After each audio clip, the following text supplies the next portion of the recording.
Yeah, so last month, which was October, I decided I wanted to start watching, some more pseudo scary movies, like I guess horror movies.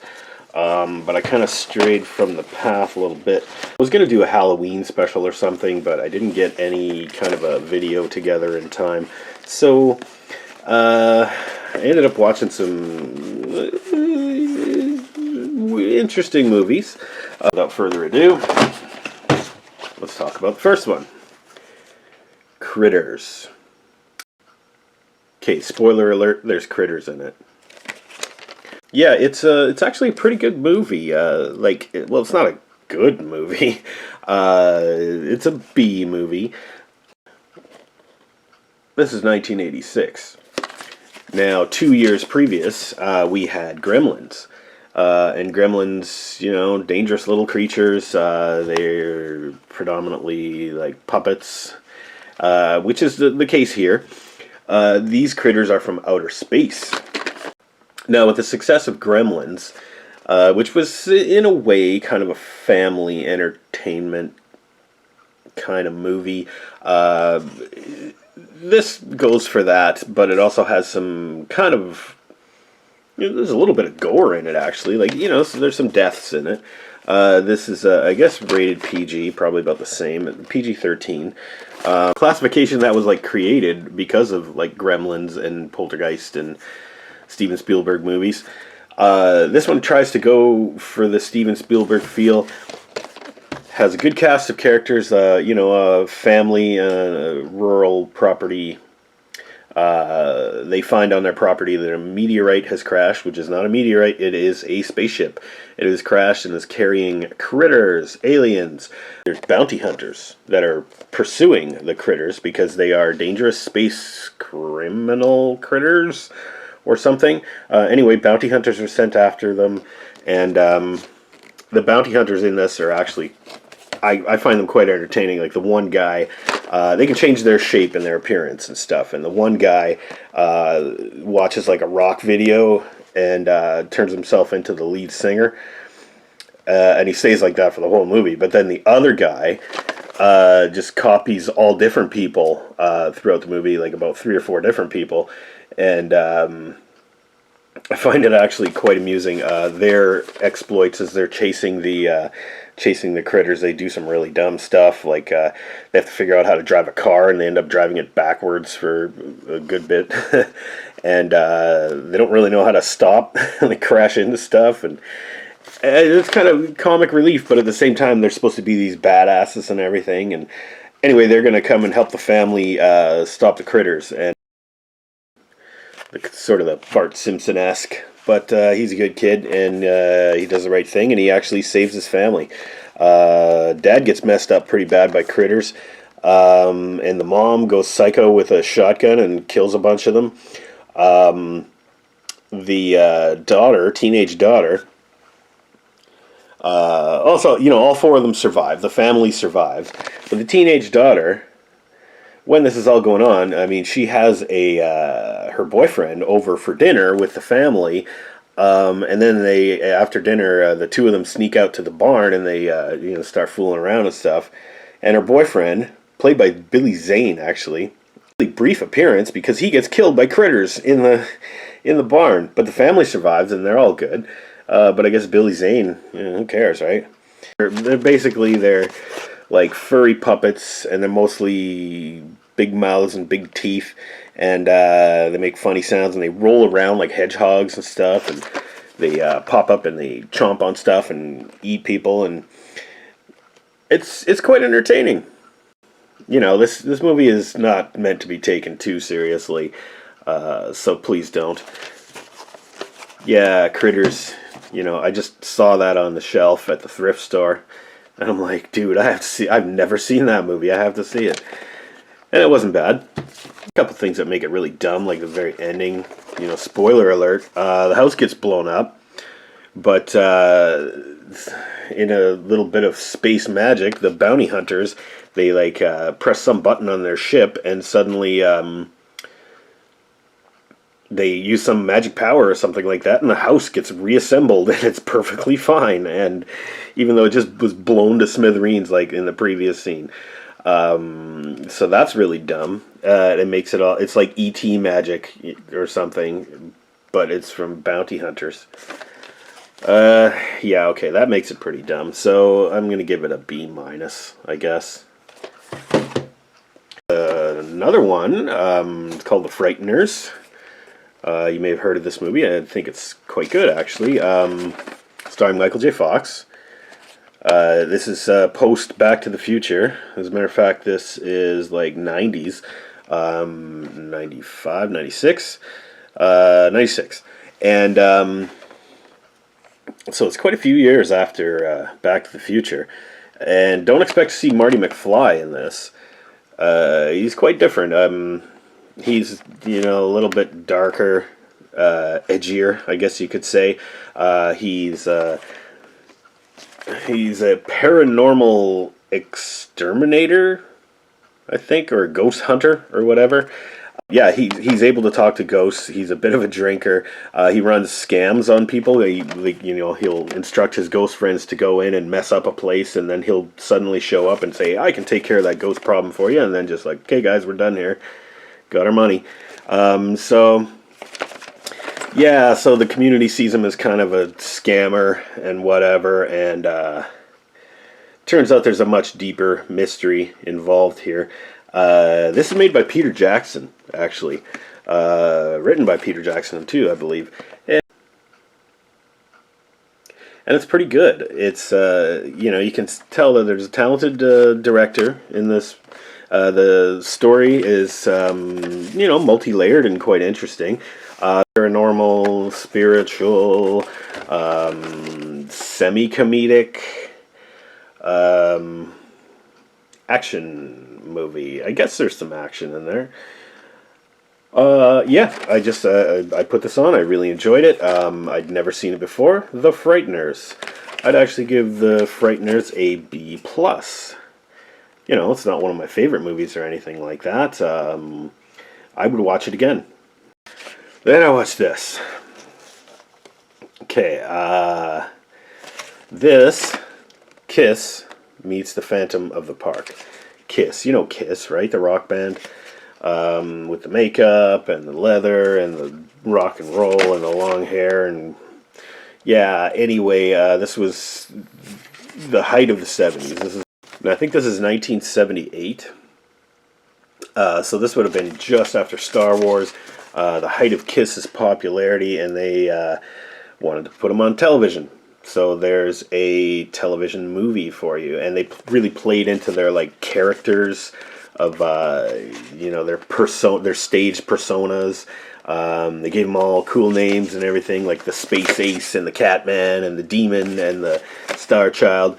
And I suppose they had those names before. It's all part of the marketing strategy of Kiss. Now, the members of the band said that, or somebody in the band was quoted as saying they hated this because it made them look like buffoons. You were dressing like that anyway before this movie was made, and I'm sure you had some creative input as to what was going on screen. Come on, guys. You're Kiss. You're the cheesiest rock band there is. And then you're going to say that this movie is responsible for making you look cheesy? Well, it didn't help. It certainly took it and ran with it. Basically, it takes place in an amusement park where Kiss is going to be doing a series of rock concerts over the weekend. And but at the same time, there's a evil genius, a demented genius inventor working behind the scenes at the amusement park that has an insidious plan to replace Kiss and steal their magic powers or something. And what he wants to do is he makes robots. And the robots in this movie are so obviously not real robots. They're just people pretending to be robots. It's supposed to be like animatronic robot slaves or whatever. And they do his bidding. And this guy, the evil genius. Yeah, evil Dr. Devereaux or whatever, or maybe not a doctor, but he plays one on television. This is he has this insidious plan, and he's going to replace Kiss, and he's going to take over the park. He people aren't impressed by his robots anymore, so he feels threatened by Kiss, so he wants to create Kiss robots to destroy Kiss and turn the crowd against them, and it's just stupid. The members of the band, they have like magic powers. They don't have very many lines, surprisingly. The ones they do are really dumb, and they give, especially Ace Frehley, like they don't even show him on the box here, but Ace Frehley of Kiss, the Space Ace, they give him the worst voice ever, and he has like, I can't even replicate it, and if I played any audio from the movie, obviously I'd get sued or whatever, or get my video banned. And the members of the band, they have like special magic powers and stuff related to their stage persona, like the Catman, Peter Criss. He moves like a cat. He's like super agile and fast and whatever, and he can jump super high and run super fast and whatever. Then there's Gene Simmons as the Demon, who can like breathe fire, which is like, it's like some superimposed optical flames or whatever shoot out of his mouth. The finest quality special effects for 1978 television. And, like Space Ace, Ace Frehley can shoot lasers and teleport. And Paul Stanley can, like, I don't know, he can, like, read minds or something, or influence people or something by shooting a beam out of the star on his face. But yeah, the music's pretty good. I'll give them that. I mean, I've never been a huge Kiss fan, but they've always been there, and I kind of like some of their songs. Some of it gets a little tiresome, but the music in this is actually pretty good. But Kiss meets the Phantom of the Park. Yeah, apparently the band doesn't like it. I didn't like it that much either. It was a little tedious to get through, but some parts made it worth it. Like the concert scenes were good, like I said. Their stage show was spectacular back in the 70s, and they illustrate that well here. There's the final couple of scenes where they're fighting like the supposedly robotic minions of Dr. Devereaux. They're fighting like Frankenstein and Dracula and the Wolfman and the Spaceman or something like that, and there's a lot of really crappy television action scenes with like fake lasers and stuff. Yeah, it's pretty dumb, but it's a fun watch, especially if you like Kiss. If you like the band, this isn't going to make you like them any less. If anything, you're going to laugh at it and you're going to be entertained again by Kiss. And I think that they should appreciate this movie for that, because yeah, it's cheesy and it's dumb, but it's memorable. Give them that. Oh, and I guess if I have to give it a grade, yeah, I guess it's probably about the same as Critters. Maybe I enjoyed it a little less than Critters. So let's give it a C+. You're not that bad, Kiss. You're okay. But I'm probably going to wait a while before I ever see this again. If ever. One. I don't know why I picked this up. It's called Dragon Fighter. And the box art isn't that great. It actually reminds me of something completely different, but Dragon Fighter. Now, do you know anything about this movie? Well, I didn't, other than, it says Dean Cain is in it. Dean Cain played Superman, Clark Kent in Lois and Clark on TV, and he was, Ripley's Believe It or Not, something like that. One of those type shows. He's also producer. He actually produced this movie, I believe, and stars in it, of course. Okay, so Dragon Fighter. I saw it on the shelf and I was like, that looks kind of cheesy. Dean Cain's kind of cheesy. Maybe this will be fun to watch.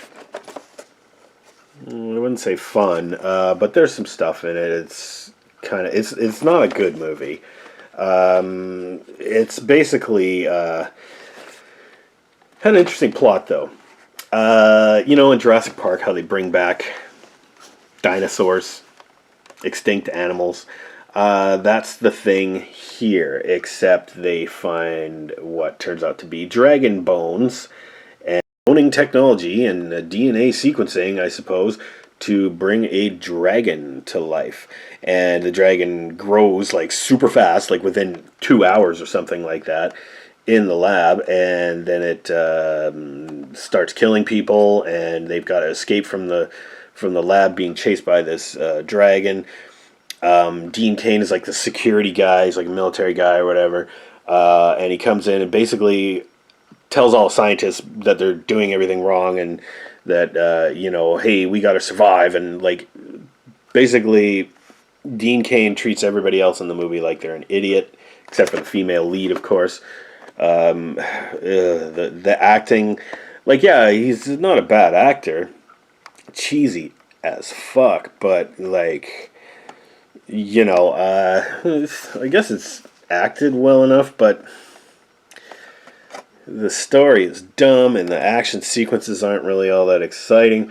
The special effects are, at some points, they're awesome. At other points, they're just laughably bad. So they're pretty inconsistent. So it's overall, I don't know. It's not really a good movie. It's not the worst movie I've ever seen. Not even the worst dragon movie I've ever seen. But because there's a lot of shitty dragon movies out there.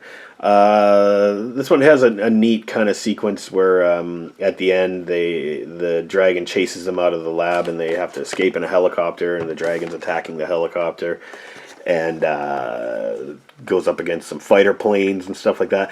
That's kind of neat. The concept of it, I thought, was kind of neat, but the execution's pretty terrible. The stuff in the lab, they try and kind of treat it like Aliens. There's one really notable thing about this movie that really bothered me, and I think it actually ruined the whole movie. Remember in the Hulk movie where they did the split screen thing, and they show different panels and different angles going on at the same time, and found it weird and confusing in that movie, and they used that in this movie, and it's even weirder and even more confusing. Because they use it at times when it's like there's nothing of significance going on in the movie. There's a guy walks into a room and talks to another guy, and they suddenly go to this split screen and try and make it like more exciting that let's watch Dean Cain walk in from this angle, and then the other guy's over on the other side of the room. It's so dumb. It's so obvious that sometimes when they use it, there'll be like different takes of the same scene going on at two different parts. Yeah, they're from different angles, but they're actually from different takes because the audio is not going to match up to what the guy in the upper left is saying, but it matches up down in the lower right. And the angles are different, and the guy moves his hands at different times and stuff, and meanwhile they'll throw a picture of a dragon up here, and it's like, it's really distracting because like, what the hell is going on, and which one is the actual like take? Like, what are we watching here? Like, it's like it was thrown together like somebody left the production or something in the middle of filming, and they had to kind of make up for it with different takes or something like that and different angles, and then they tried to hide it with this split screen thing, and this is really distracting. It's really unprofessional. It's crappy. It makes this movie even crappier. But again, I guess, seeing the dragon was kind of neat. The dragon chase scene at the end was okay. Yeah, I'd give this like a D, I guess. Maybe a D plus, if there's such a thing. I won't watch this again. I don't recommend that you do either. Dragon Fighter. Yeah, fight the urge to watch Dragon Fighter.